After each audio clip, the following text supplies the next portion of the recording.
vidéo, donc là, cette jeune fille qui danse à un concert devant son copain avec un chanteur. C'est assez surprenant, je vais regarder ça. On en a parlé, Alex, qu'est-ce que tu en penses? Ben, je vais voir ça tout de suite, tiens.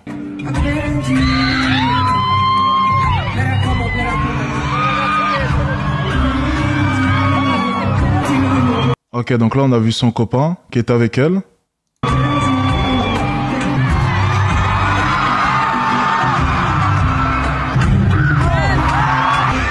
Son copain qui filme. Ok, donc j'imagine qu'il filmait au début parce que pour l'instant il n'y avait rien. Bon, déjà, je vais juste vous dire une chose. Il y a vraiment... Je vais être peut-être assez... Je vais être vraiment... Peut-être que je suis dans les extrêmes. Je suis désolé. Vraiment, peut-être que je suis dans les extrêmes. Peut-être que je suis vieux jeu. Déjà... Allez regarder, ok, un autre homme chanter, un autre homme acclamé par la foule, avec ta gonzesse à côté de toi, pendant qu'elle est en train de crier le nom de ce même chanteur, déjà pose-toi des questions en tant qu'homme. Alors je sais, à ce moment précis, vous êtes en train de me dire, mais Alex, t'es trop insecure. Oui, les filles vont dire ça. T'es insecure, t'as un manque de confiance en toi. En fait, c'est parce que t'as pas réellement confiance en toi. Du coup, tu peux pas supporter que ta copine crie le prénom d'un autre homme. Pas de souci. Si c'est cela, être insecure, ou avoir un petit zizi, ou je ne sais quelle sottise que vous allez me sortir, pas de souci, j'accepte. Pas de souci, les gars. Dites simplement que je suis insecure. J'accepte. Pas de souci. Mais je ne veux pas voir ce genre de scène. Je ne comprends pas comment un homme peut accepter, dans le plus grand des calmes, que sa gonzesse soit à côté de lui, en train de crier comme une hystérique, et acclamer un autre homme comme si c'était Dieu. Déjà, j'ai un grand problème avec les concerts, déjà pour commencer. Et je le dis.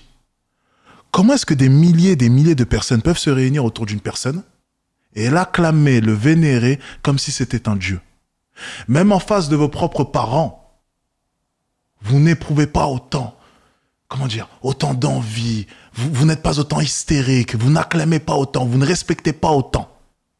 Par contre, en face d'un total inconnu, que vous ne connaissez ni d'Adam ni d'Ève, vous le placez ici. Vous l'acclamez.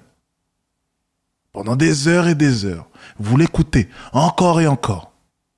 Déjà, le simple concept même de faire cela, je ne le comprends pas. Aller à un concert, acclamer quelqu'un, pleurer pour quelqu'un et le vénérer comme si c'était Dieu. Déjà, cette simple chose-là, je ne la comprends pas. À son précis, encore une fois, vous allez débarquer. Alex, tu es dans les extrêmes. On a le droit d'être fan de quelqu'un. Je vous jure. J'ai été fan de certaines personnes. Je vais vous dire une chose. Je les vois là maintenant, imaginons, dans un restaurant, peu importe. Je vois tout le monde partir vers cette star-là. Je ne prends même pas une photo. Je ne vais même pas voir la star. Ça ne m'intéresse pas. Je peux très bien être fan de toi et te regarder comme ça, te voir et me dire simplement, c'est cool, il est là. Jamais de toute ma vie, je n'aurai un comportement de groupie en face d'une personne. Ça reste un putain d'être humain. Et j'ai vu des stars. Je n'ai jamais acclamé personne. Jamais. Jamais, jamais, jamais, jamais. Et si jamais on se croise, je te serrerai la main et je te dirai « Félicitations, j'aime bien ce que tu fais ». Et j'en ai parlé au Ritz, pour ceux qui s'en rappellent l'anecdote. J'ai vu Omar Sy. On s'est croisés comme cela, je l'ai regardé, il m'a regardé. Et j'ai continué ma route. Pourtant, j'aime bien ce qu'il fait. J'aime bien la série Lupin, c'est sympa. J'aime même beaucoup la série Lupin. Mais, mon ami, ça reste un être humain. C'est simplement un acteur qui joue un rôle que j'aime. Je suis fan d'Arsène Lupin, les livres. C'est un des premiers livres que j'ai lus. Le Gentleman Cambrioleur, ça a été mon deuxième livre, même plus précisément. Après Crime à tous les étages, lorsque j'étais en école primaire. Donc, pour le coup, je ne me verrai jamais avoir ce comportement en face d'une star. C'est ma mentalité. Peut-être que je suis bizarre. Peut-être que je suis insecure. Peut-être que je ne sais quoi, mais je ne comprends pas cela. Et que tu puisses accepter que ta gonzesse ait ce même comportement, je comprends pas. Après, c'est ma vision des choses. Je suis peut-être dans les extrêmes. Veuillez m'excuser, on n'a peut-être pas tous la même mentalité. Bien, voyons le résultat du coup de laisser vos gonzesses aller à des concerts de stars. Voyons voir. Donc là, au début, il filme, en pensant que ça va être un moment sympa où le chanteur va sûrement juste tendre le micro et lui demander de répéter, je sais pas, les paroles de la musique qu'elle doit connaître par cœur parce qu'elle a dû l'entendre au moins des centaines et des centaines de fois.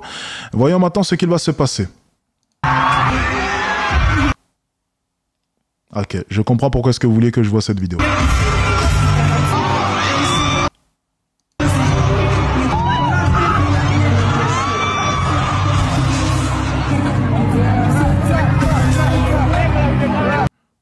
Il rigole.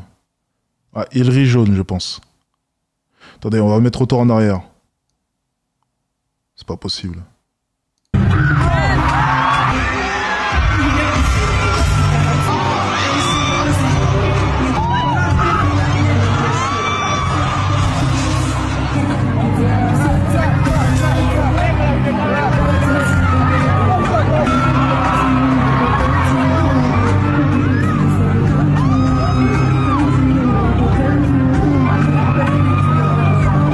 Et tout le monde rit de lui, forcément. Tout le monde le regarde.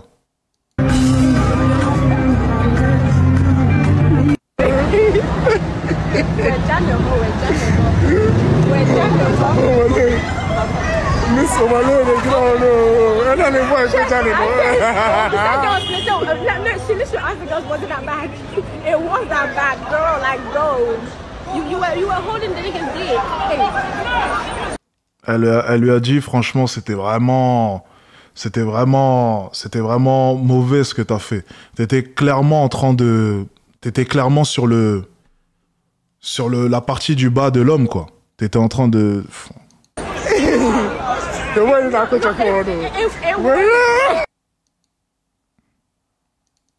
Eh ben, dis donc.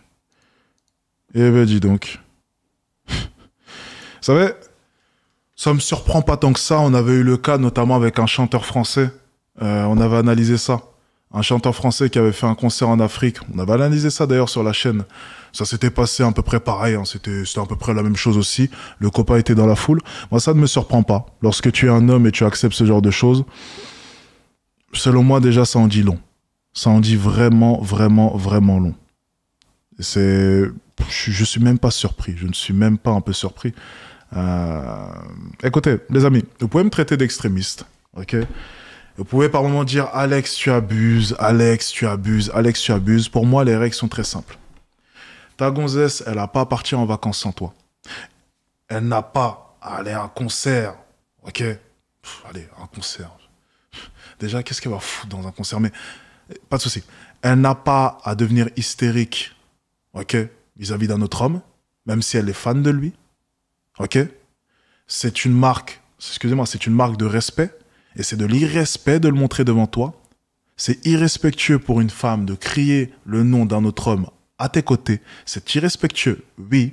C'est irrespectueux de regarder un autre homme comme s'il était Dieu à côté de toi. C'est irrespectueux, oui. C'est irrespectueux, bien entendu, que ta femme aille danser avec une star, avec un autre homme en face de toi, bien entendu. Et c'est encore plus irrespectueux que ta femme se fasse frotter devant des milliers de personnes et du coup maintenant devant le monde entier, j'imagine, parce que tout le monde en parle. Bref, c'est irrespectueux. Il y a énormément de choses qui sont irrespectueuses et que vous acceptez. Vous acceptez que vos copines s'habillent de manière légère, vous acceptez que vos copines puissent avoir des Instagram et postent des photos à moitié à poil, sans aucune raison et sans monnayer cela. Vous acceptez le fait que vos copines demandent constamment de l'attention de la part des autres hommes parce que vous ne voyez pas les manières qu'elles utilisent justement pour recueillir cette attention.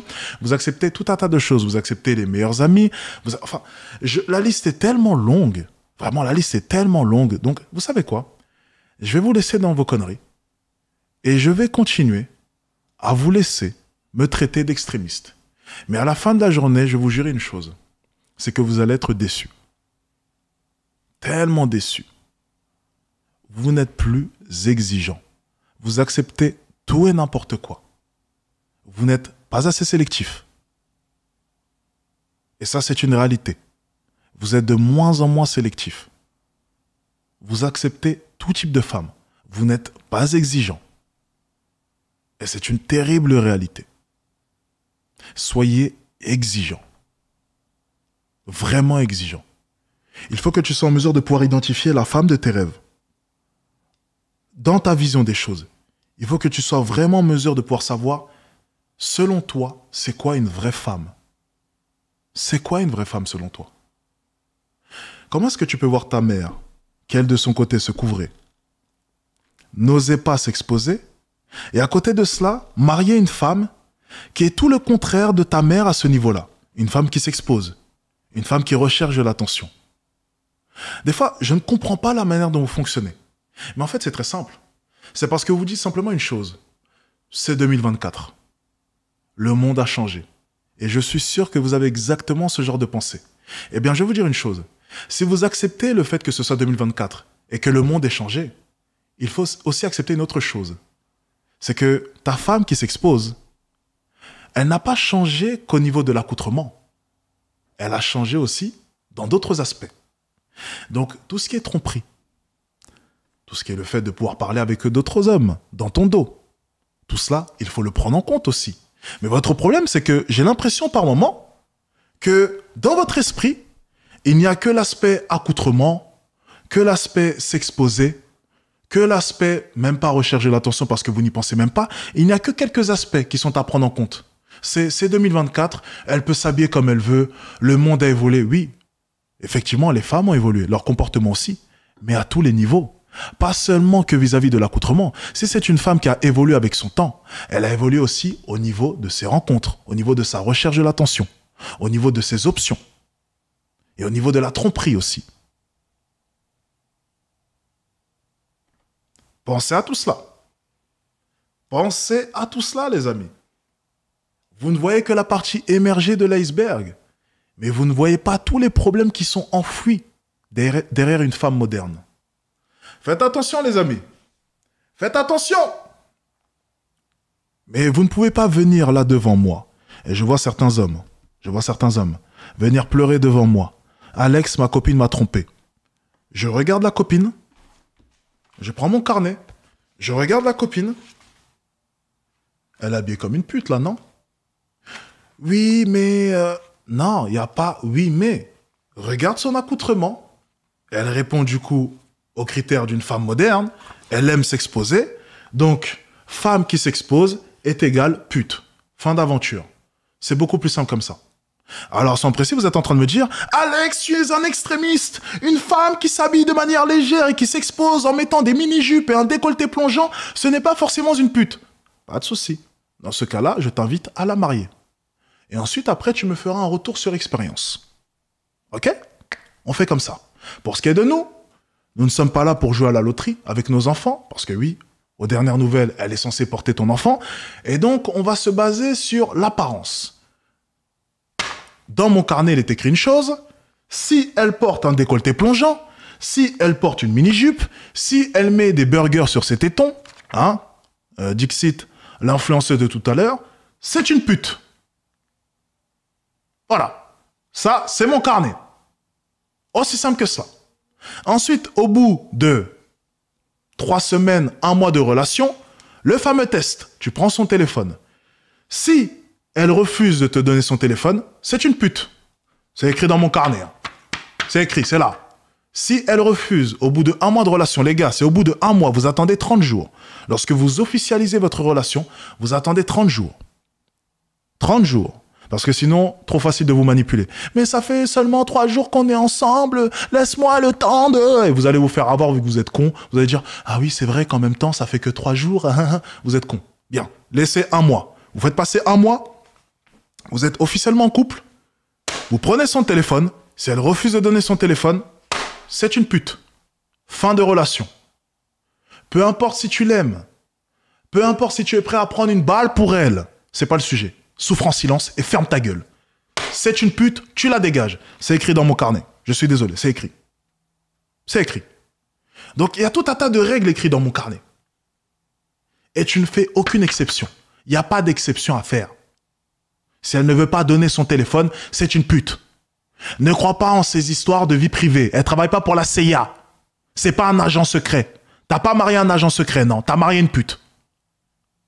Donc, il n'y a pas d'histoire de non, mais tu vois, c'est ma vie privée, c'est mon téléphone. Non, non, non, non, non, t'inquiète pas. Je compte pas regarder les messages avec ta maman, avec tes amis. T'inquiète pas. C'est pas le sujet. Je cherche autre chose. Donc, je vais pas regarder tes conversations, ok? Avec maman, amis, cousins, et j'en passe. Famille. Pas de souci. C'est pas ce qui m'intéresse et c'est pas ce que je recherche. Donc, il n'y a pas de putain de vie privée. Il n'y a pas de vie privée. Vous faites pas avoir. Vous êtes des débutants. Vous faites avoir à chaque fois. Si elle ne donne pas, je répète, c'est important parce que la nouvelle génération, ils n'écoutent pas. C'est une pute. Bien. Ensuite, c'est pas fini. Si elle va en vacances en Espagne, Ibiza, si elle va en Grèce, Si elle est déjà partie à Bali, Bali c'est suspect. Hein. Si elle met des stories sur Instagram, alors déjà si elle a Instagram, déjà c'est compliqué. Mais imaginons qu'elle ait que quelques stories. Bref, imaginons que tu découvres qu'elle est déjà allée à Bali. Déjà. S'il n'y a pas de copine sur les photos, sur les stories, c'est une pute. Ça s'arrête là. Je veux rien savoir. Hein. Dites ce que vous voulez, j'en ai rien à foutre. C'est une pute. Ça s'arrête là. En fait, c'est pas forcément une pute, hein, mais c'est plus facile à comprendre parce que des fois vous êtes dans le déni, vous vous dites ouais mais peut-être que elle a fait ça avec son copain, peut-être qu'elle a fréquenté que non c'est une pute, ça s'arrête là, ok? C'est beaucoup plus simple comme ça, ok? Donc les stories en vacances, ok? Alors qu'elle travaille à Foot Locker, elle a du mal à se nourrir et elle a un appartement de 10 mètres carrés, pose-toi des questions. Sur chacune des stories, il y a même pas une seule de ses copines, c'est une pute, ça s'arrête là. Fin d'aventure. Elle fréquente que des gros restaurants, alors qu'elle a même pas assez pour payer le loyer, c'est une pute. Ça s'arrête là. Elle a des sacs de luxe, alors qu'elle vit dans un 15 mètres carrés sur Paris, c'est une pute. Ça s'arrête là. Il y a plein de red flags. C'est super simple. Elle a un tatouage, c'est une pute. Red flag. C'est super simple. Mais pourquoi est-ce que vous voulez complexifier la chose? C'est super simple. Il y a un signe. Rappelez-vous les gars, je le répète souvent. Quand il y a un doute, c'est qu'il n'y a plus de doute. Alors pourquoi est-ce que quand il y a un doute, vous essayez de rentrer dans un déni et vous vous dites simplement, peut-être que c'est un hasard, peut-être qu'elle est différente. Non, cette salope n'est pas différente, c'est totalement faux. Elles ne sont pas spéciales, c'est faux. Arrêtez de penser à chaque fois que vous venez de tomber sur une espèce rare, ça n'existe pas. C'est faux. Et même si c'était une espèce rare, tu vas pas prendre le risque de marier une pute. Merde. Même si c'en est une. Mais il faudrait prendre trop de risques pour la marier, ça sert à rien. Je préfère largement la recaler et jouer la sûreté.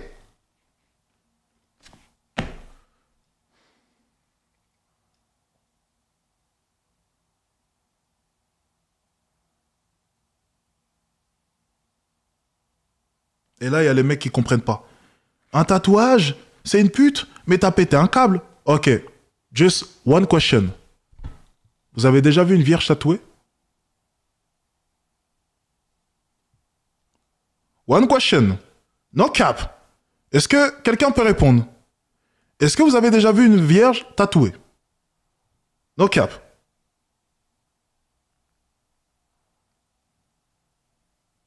No cap. Simple question. Ah là, il n'y aura pas de déni. Hein. Il n'y aura pas de déni. Allez, on est parti. Est-ce que vous avez déjà vu une vierge tatouée? Voilà, vous avez votre réponse. Fin d'aventure. Voilà. Ouais, la vie c'est super simple. Il suffit de poser les bonnes questions. T'as déjà vu une vierge tatouée? Non? Ben c'est fini. Voilà. Fin d'aventure. On s'arrête là. Échec et mat. Tout simplement. Vous avez